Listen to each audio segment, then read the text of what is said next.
Bonjour frères et sœurs, comment ça va? Ici Pasteur Timothée. Courte édification ce matin. Lorsque j'ai lu dans Genèse, au chapitre 17, ce que Dieu révèle sur lui et ce qu'il attend de nous, ça m'a béni et j'aimerais vous le partager, mais juste avant, faire une courte prière avec vous. Merci Père éternel, parce que ta parole, écrite depuis si longtemps, est active maintenant. Et c'est aujourd'hui dans ma vie et dans nos vies, dans la vie de mes frères et sœurs, et même de gens qui ne te connaissent pas, qui écouteront ma vidéo, qu'elle prend son action et sa force et qu'elle demeure vivante. C'est pourquoi on la lit encore, parce que tu nous parles et tu t'adresses à nous parfois à notre oreille en chuchotant, parfois dans notre cœur directement, parfois de ta hauteur, mais on a toujours cette assurance que ça vient de toi. Et c'est cela, ce matin, que on attend, c'est que tu éclaires nos intelligences et que tu pénètres nos cœurs et que tu nous saisisses dans nos corps avec ce que tu as à dire pour qu'on s'y soumette et qu'on marche sous ta gouverne, toi notre berger, toi l'Éternel. Et c'est au nom de Jésus-Christ qu'on te prie. Amen. Amen. Merci frères et sœurs d'être présents. Alors allons tout de suite dans Genèse chapitre 17 au verset 1 et le verset 2 aussi. Alors je vous le lis si vous n'avez pas la parole devant vous. Quand Abraham eut 99 ans, l'Éternel lui apparut et lui dit, « Je suis le Dieu Tout-Puissant. Conduis ta vie sous mon regard et comporte-toi de manière irréprochable. » Au verset 2, c'est dit, « Je conclurai une alliance avec toi et je multiplierai la descendance à l'extrême. » Amen. C'est venu me chercher parce que il y a plusieurs choses dans ce verset-là et je ne les partagerai pas toutes, évidemment, ce matin. Je vais faire ce cours. Eh bien, vous avez ici deux parties. La première partie dans laquelle Dieu vient vers Abraham et vient lui révéler quelque chose au sujet de qui il est, lui, Dieu. Je suis le Dieu Tout-Puissant. Et ensuite, il dit à Abraham ce qu'il va arriver. Mais encore juste avant, il dit à Abraham ce qu'il attend de lui. Alors, qui est notre Dieu? Il est le Dieu Tout-Puissant. D'autres mots, ne t'inquiète de rien. Je suis là. C'est moi qui est dans ta vie. C'est moi qui est derrière ta vie. C'est moi qui t'appelle de où je suis et je suis avec toi. Je suis au-dessus de toutes les puissances parce qu'il y a des puissances dans le monde dans lequel on existe. Des puissances des ténèbres dans les airs, des puissances matérielles, des puissances d'ennemis, des puissances militaires. Enfin, il y a toutes sortes de puissances. Mais Dieu, c'est le Tout-Puissant. C'est celui qui est au-dessus de toute puissance et avec lesquels il se comporte comme il veut. Alors Dieu nous fait des promesses et on doit y croire parce que Abraham il avait cessé un peu d'y croire. Rappelez-vous, dans l'histoire, avec sa femme Sarah, ils ont fait un enfant à la servante, Agar. Et donc, croyant que c'était comme ça que la descendance d'Abraham arriverait, mais pas du tout. Dieu lui dit, encore 13 ans plus tard, Dieu vient lui dire à 99 ans, toi là, t'as beau être un vieillard, moi je suis tout puissant. Moi je peux faire ce que je veux et je t'ai promis une descendance et tu vas l'avoir.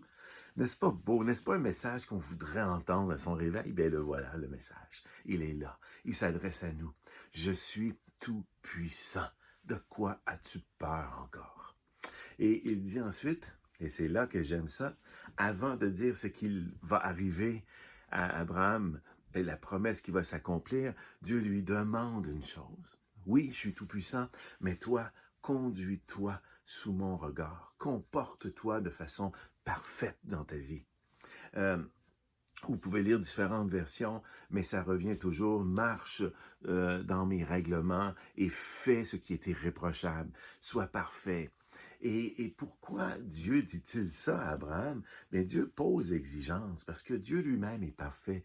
Dieu lui-même est dans l'excellence et non la médiocrité. Et il ne veut pour nos vies que nous obtenions ce qu'il nous a promis, mais à condition que nous y travaillions avec lui et non pas dans une attente passive. Ah, Dieu m'a promis, Dieu m'a donné la vie éternelle par son Fils et voici, maintenant je fais ma vie, je fais mes rêves.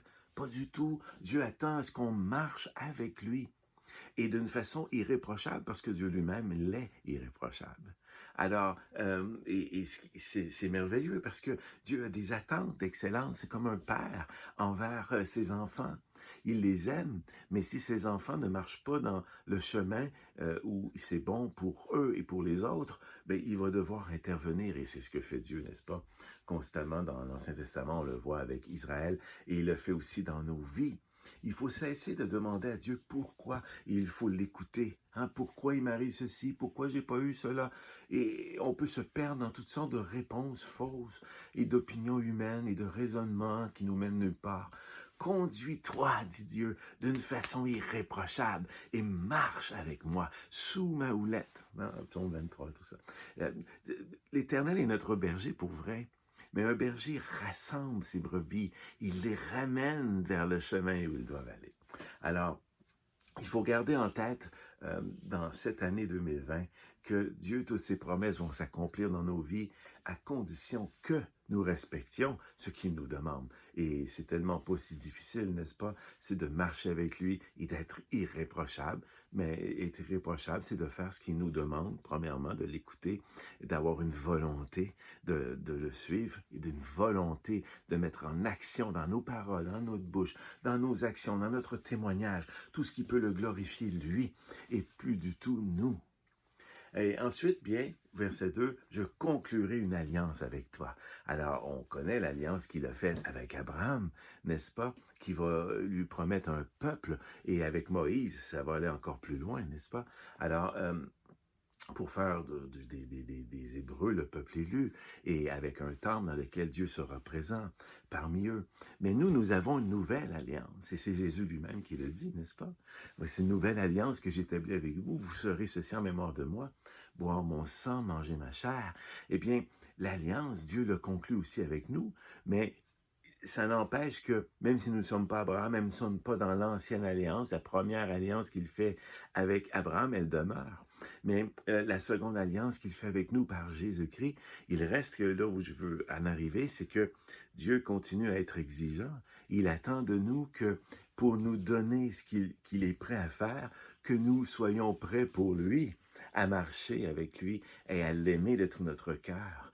Et que ce ne soit pas que des mots, mais que dans nos actions, cela puisse se refléter et qu'on soit parfait, non seulement aux yeux de Dieu, mais aux yeux des hommes, n'est-ce pas? Alors, je conclurai une alliance avec toi et je multiplierai ta descendance à l'extrême. Eh bien, voici que nous faisons partie, nous les chrétiens, nous les croyants en Jésus-Christ, c'est Paul qui l'explique dans sa lettre aux Romains, que nous faisons partie de cette descendance d'Abraham. C'est pour ça qu'elle est infinie. Et donc, c'est merveilleux de voir que Dieu a réalisé sa promesse avec Abraham et que nous en faisons partie. Touchez-vous, là, vous allez voir, physiquement, vous existez et vous faites partie de la descendance d'Abraham, d'un point de vue spirituel, bien sûr, mais c'est tout à fait clair que Dieu respecte ses promesses et nous savons qu'Abraham aussi a marché en conduisant sa vie sous le regard de Dieu, en se comportant d'une manière irréprochable. Et c'est ce que nous devons avoir à l'esprit dans cette année 2020 pour avoir accès à tellement d'innombrables autres promesses qui sont dans la Bible. J'y reviendrai dans d'autres vidéos. Je vous souhaite une très belle journée, que Dieu vous bénisse. Et soyons irréprochables, frères et sœurs, et marchons sous le regard de Dieu. Amen.